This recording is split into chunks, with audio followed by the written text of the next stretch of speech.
Durante um evento do Partido Liberal em Angra dos Reis, Jair Bolsonaro criticou as punições impostas pelo Supremo Tribunal Federal aos bolsonaristas golpistas que invadiram e depredaram as sedes dos três poderes em Brasília, em 8 de janeiro de 2023, em protesto contra a eleição e posse do presidente Luiz Inácio Lula da Silva. Os manifestantes pediam um golpe de Estado e o fechamento do STF. Bolsonaro afirmou que considera as condenações, que chegam a 17 anos de prisão, como injustas e excessivas, alegando que muitos dos condenados são inocentes. Em sua fala, o ex-presidente expressou preocupação com o que classificou como um crime e um abuso por parte do Poder Judiciário, afirmando que as penas representam uma tentativa de silenciar o grupo, do qual ele mesmo afirmou fazer parte. Hoje nós vemos colegas nossos condenados a 17 anos de prisão, muitos inocentes. E até mesmo aqueles que porventura invadiram lá o Congresso, que nós somos contra, mas uma condenação de 17 anos é um crime, é um abuso, é uma maneira de tentar calar todos nós, disse Bolsonaro, durante o evento, de acordo com o portal Metrópolis. O pastor bolsonarista Silas Malafaia ficou revoltado com o fato de a mídia destacar a queda nos preços dos alimentos observada em pouco mais de um ano do governo do presidente Luiz Inácio Lula da Silva e foi às redes sociais expressar sua indignação. No X, antigo Twitter, o simpatizante do ex-presidente Jair Bolsonaro chamou os jornalistas do Jornal Nacional, da TV Globo, de vagabundos por noticiarem que supermercados estão oferecendo produtos com preços mais acessíveis. Inacreditável. Depois de muito tempo, anteontem assisti ao JN da Globo. Propaganda vergonhosa e descarada do governo Lula. Tiveram a cara de pau de dizer que os supermercados estão com preços mais baixos fazendo promoções. É de um cinismo incomparável, enganando o povo. Jornalismo vagabundos parcial, escreveu Malafaia. Vale destacar que dados do Índice Nacional de Preços ao Consumidor, divulgados em 28 de dezembro de 2023 pelo Instituto Brasileiro de Geografia e Estatística,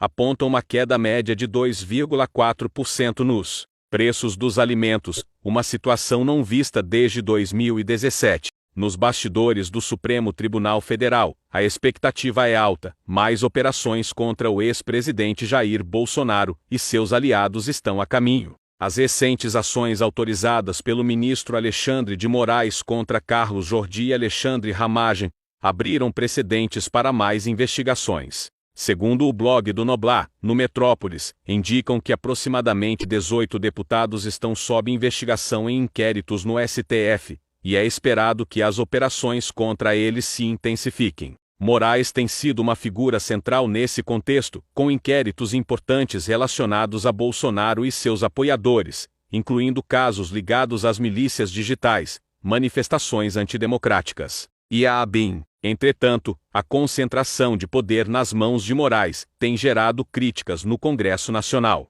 O líder da oposição no Senado, Rogério Marinho, expressou preocupação com a condução dos casos relacionados ao 8 de janeiro e pediu que Moraes se afaste da relatoria para garantir imparcialidade. A expectativa também envolve os próprios bolsonaristas. Na Procuradoria-Geral da República, o atual chefe, Paulo Gonet, pode revisar investigações contra 4 deputados e emitir pareceres contrários a eles. Sob a gestão anterior de Augusto Aras, esses deputados foram preservados, mas agora podem enfrentar novos desdobramentos. Desde o golpe contra Dilma Rousseff, o encarceramento de Lula e a eleição de Bolsonaro, nenhuma hipótese pode ser descartada na política brasileira. E a hipótese a ser considerada agora, entre as muitas em torno dos desfechos possíveis para a situação complicada de Bolsonaro, é a da armação de uma fuga. Quando o cerco estiver fechado e o sistema de justiça se sentir seguro para condená-lo e contê-lo com prisão, Bolsonaro pode fugir. Como fugiu no final de 2022 para os Estados Unidos. A fuga para a Flórida, no dia 30 de dezembro, não foi prevista pelos videntes de Brasília, que se consideravam bem informados sobre o que poderia acontecer se o fascismo fosse derrotado. 9 dias depois da fuga, aconteceu a invasão de Brasília. Bolsonaro sabia que a invasão aconteceria, mas não poderia ter certeza alguma sobre o que resultaria do ato terrorista que fomentou como ajudante dos militares. Fugiu para estar longe do cenário do crime. Se desse certo, poderia voltar como líder do golpe. Se desse errado, como deu, ficaria um tempo hibernando nos Estados Unidos. Ficou 89 dias. Tirá-lo de uma eleição por 8 anos parece muito, mas todos sabemos que é quase nada.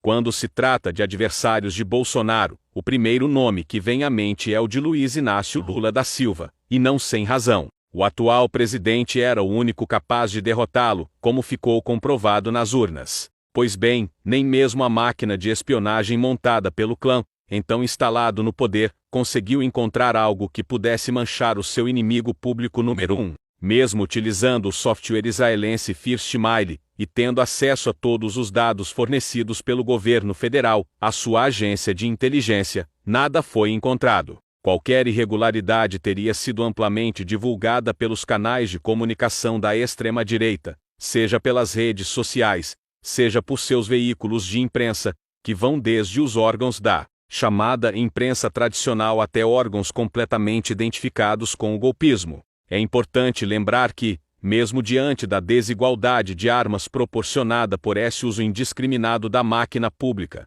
o bolsonarismo ainda não se equiparou ao lavajatismo, que, diante da falta de fatos, criou uma série de relações espaldadas em provas que hoje sabemos terem sido fabricadas para prender seus opositores políticos.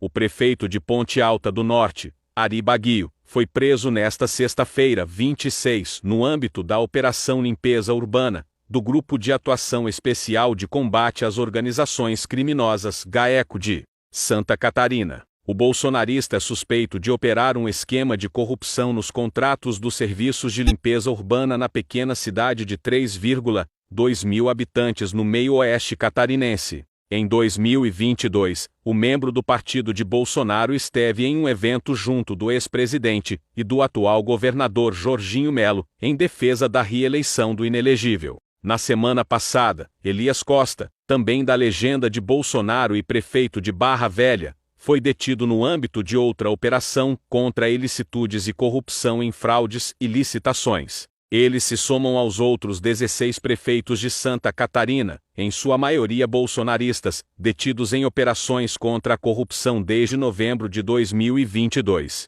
Os outros mandatários municipais catarinenses foram detidos, assim como Baguio, por suspeita de esquemas ilícitos em contratos de limpeza urbana, em cidades do interior do estado. Baguio ainda não se pronunciou, nem sua equipe jurídica ofereceu explicação sobre as investigações. Em editorial publicado neste sábado 27, o Estadão disse que a espionagem ilegal da Agência Brasileira de Inteligência, durante o governo do ex-presidente Jair Bolsonaro, foi um instrumento de bisbilhotagem e classificou as atitudes do ex-capitão como devaneios autoritários. É gravíssima a suspeita de que, durante o governo de Jair Bolsonaro, a Agência Brasileira de Inteligência teria sido convertida num arremedo de SNI, o serviço de espionagem que serviu à ditadura militar.